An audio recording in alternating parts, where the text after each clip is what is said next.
Is it for the Crown customer? Yeah, I don't think this is for you. Hello. Welcome on into another episode of the Whiskey Crusaders. I'm Will. I'm Matt. On today's episode, we're sipping on a new Crown Royal product. Been excited to taste this one since I saw it hit the shelves. This is their new single malt. Don't forget to hit that like and subscribe button. Click that notification bell. Matt, can you tell me a little bit more about this new product? Beautiful Crown Royal single malt. First time they've ever made one. Of course, love the bottle, as always. Crown Royal, always fancy. Got a cool silver top thing. Let's get the focus. There we go. So we got that. Of course, it comes with this new cool silver box with this. You can see all the shininess of there. Looks like ice, which is kind of what they're going for.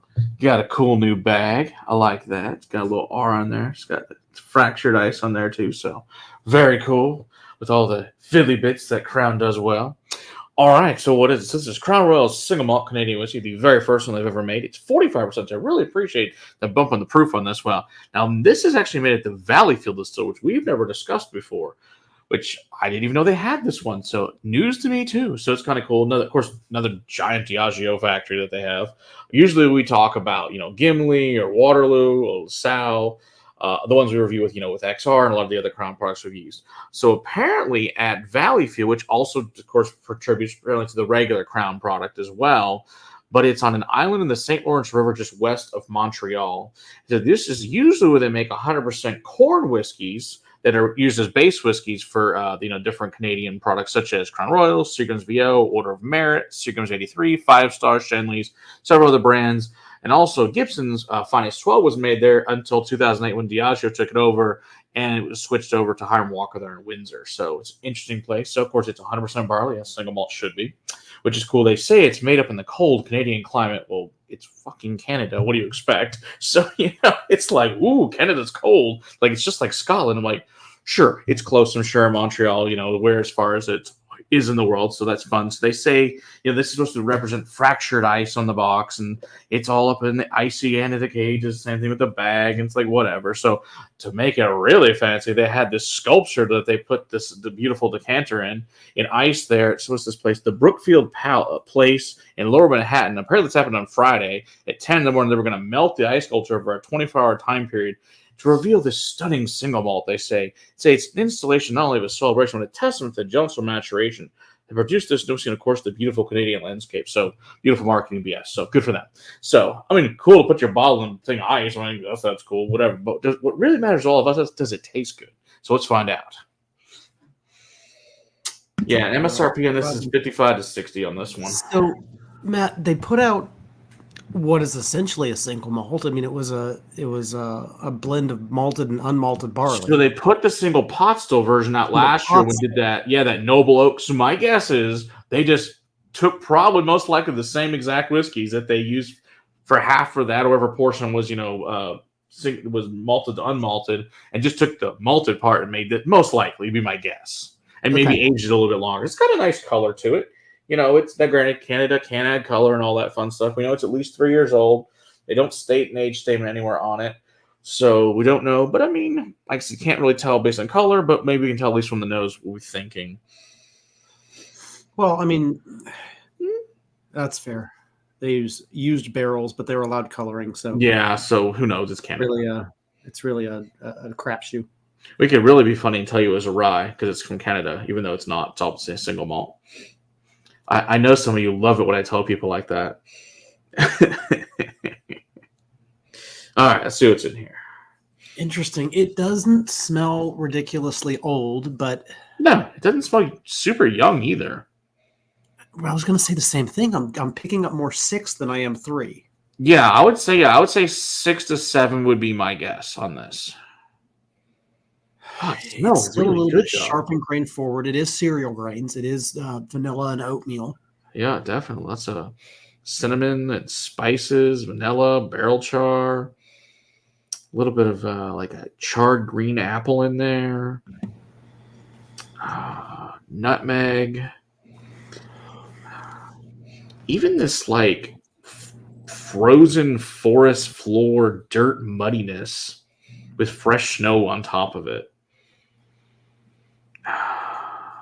black pepper, coriander, orange.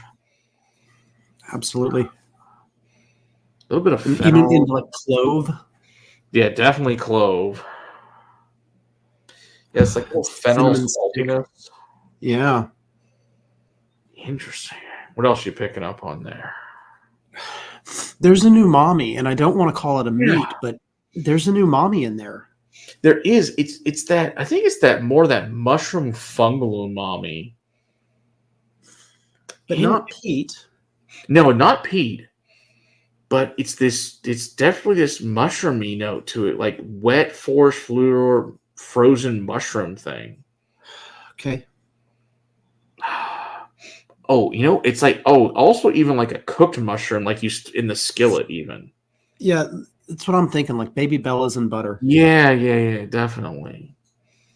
Oh, it's super interesting nose for a single malt. Because it's not barley forward, like you said, at all.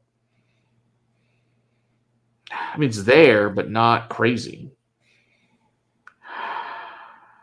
What was my price point on this? They're 55 and 60. 55 to 65. It's a little higher obviously for Crown, but also being single malt, it's going to be a higher price. It's just the way single malts work, unfortunately. It's also the first time I've ever done it, so you're going to have the novelty of it. I'm sure you're paying for that. You've got a slightly new bottle design. You're paying for that. You're paying for the Crown name. But hey, like I said, just generally like everything Crown makes. So not a new bottle design. That's the XO bottle. Well, I guess that's probably true. But it's the newer XO bottle. It's the newer XO bottle, okay? Because mine's old. Yeah. My XO bottle is probably like years and years and years ago. Which you need to review that one too. Okay. I don't know. I like it. Let's see.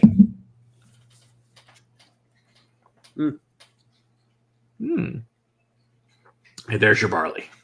Okay. Ooh, super interesting. Okay. Cinnamon, clove, green apple, caramel. Baked apple pie. Oh my gosh. Baked apple pie, cinnamon scoop. Vanilla scoop of ice cream. Totally. A charry smokiness that I was not expecting from the nose.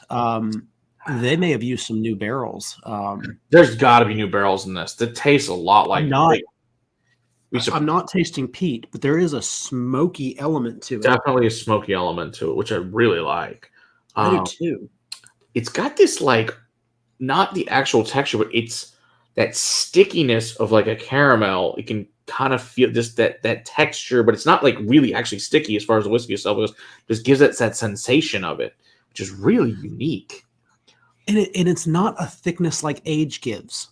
Yeah, it's a different type of malt. I picked up on it too, Matt. I just don't know how to kind of explain it. Yeah, all I can think of age. If you were chewing on like a caramel candy or those caramel apple lollipops that have that soft center, and you put your teeth down into it, it's that sensation. It'd be the best way I think to describe, which is super interesting for a whiskey to have that. It's also got this nutmeg. I never ate any of those candies. Yeah, you probably hate them all, I'm sure. Chili powder, a little singing in there. Oh man. It's definitely really dense into the baking spices, which I was not expecting on the nose. Yeah. Yeah, some of very bourbon-esque notes for a single malt, which is super interesting. Yeah, but you can taste that it's barley. It's not. Oh yeah, you definitely. I think it's new. I think they used a bunch of new oak in this. That's what it tastes like to me. Or at least a nice combination, a good 20%. Yeah, I don't think all of it by any means. Yeah, but more than usual. Anise, some fennel, some clove cigarettes, nice and oaky.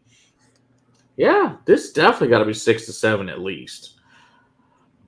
Or you're masking it, like I said, with some kind of new oak. The age on that, I really like that. I think that's really good and unique, new, interesting product from them. Not a surprise. Crown did a great job. Is it for the Crown customer? Or is it for the Scotch customer? Is it for the Irish customer? Yeah, I don't think this is for you. I think for a regular Crown person, this would be a pretty wide divergence. I think, as you like you said, this is more for your Scotch and your Irish customer, which I think is what the whole Noble Oak thing was last year too, with the barley edition. Yeah, I think this is trying to hit into your Scotch and Irish drinkers for sure. Even your American single malt drinkers. It tastes very different than an American single malt, but I could see an American single malt drinker really enjoying this. I think it's more down the path of an American single malt than it is some Scotches or most. Agree. I think again, that new oak. Interesting. It is interesting, and honestly, that first sip, you're telling me $60. I'm not too sad about that. No, there's a lot of crappier things we've had for that price. Yeah, a lot of crappy things. Yeah, this is solid. No, I hope this. I don't know. Does it say if it's limited? Doesn't say it's a limited. I hope this is not going to be a standard product. Doesn't mention it's a limited edition anywhere. Of course, it doesn't mean anything with Crown. But the funniest thing is, once again, it's on the Crown website. I'm like, okay, you guys have a really nice website. Why the hell can't you put your products on there that you make that are new? What's wrong with you people? Like, seriously, Diageo, I know you have the damn money. So yeah, like put some in Crown, like has been around long enough to know that you got to be ahead of these things. Like as soon as a product launches, you need to be ready for it to launch. BlackBerry, when that came out, they were putting that crap everywhere. You can't find squat about this. Besides the, basically a couple of little websites. Other than that, there's nothing out there about this thing. It's weird. Dynamic. Like I saw it was coming out, and I'm like, cool. I'm real excited when this comes out, and I don't know. I like it though. It's quite tasty. So yeah, I think it's definitely worth picking up. Give it a shot. See if you like it. I think it's great. Yeah, I mean, if you're a single malt fan, I even say if you're in the wheelhouse. Interested in single malt as a bourbon drink, I think this would be a good one to give a whirl. I do too. Again, those new oak notes of cinnamon and vanilla. Smoke. Are really nice, and not smoke like a Scotch. Don't think smoke like Scotch. Yeah, smoke like charred oak you get on bourbon. Yeah, this is cool. Definitely got to be in the running for one of the best Canadians this year for sure. Absolutely. As far as what they send us down here, They only send us Glen Breton. That'd be great. That's not going to happen. So, we can only hope, but it's not. Don't forget to hit that like and subscribe button. Click that notification bell. We go live every Monday night on YouTube, deep diving into a whiskey topic. Come hang out with us there. Or better yet, if you're in the DFW area, book yourself a tasting. Come hang out with us live at the castle. Most importantly, until next time, keep on crusading for better whiskey in your glass. Cheers. Cheers.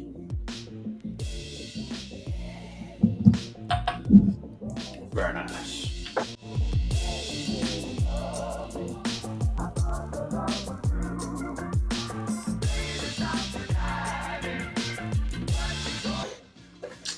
I like it. I'm very happy with that product. Yeah, I'm not too sad about that. I think 60 is a steep ask when your normal product is 35. Yeah, or hell, even cheaper than that. 25 for regular Crown.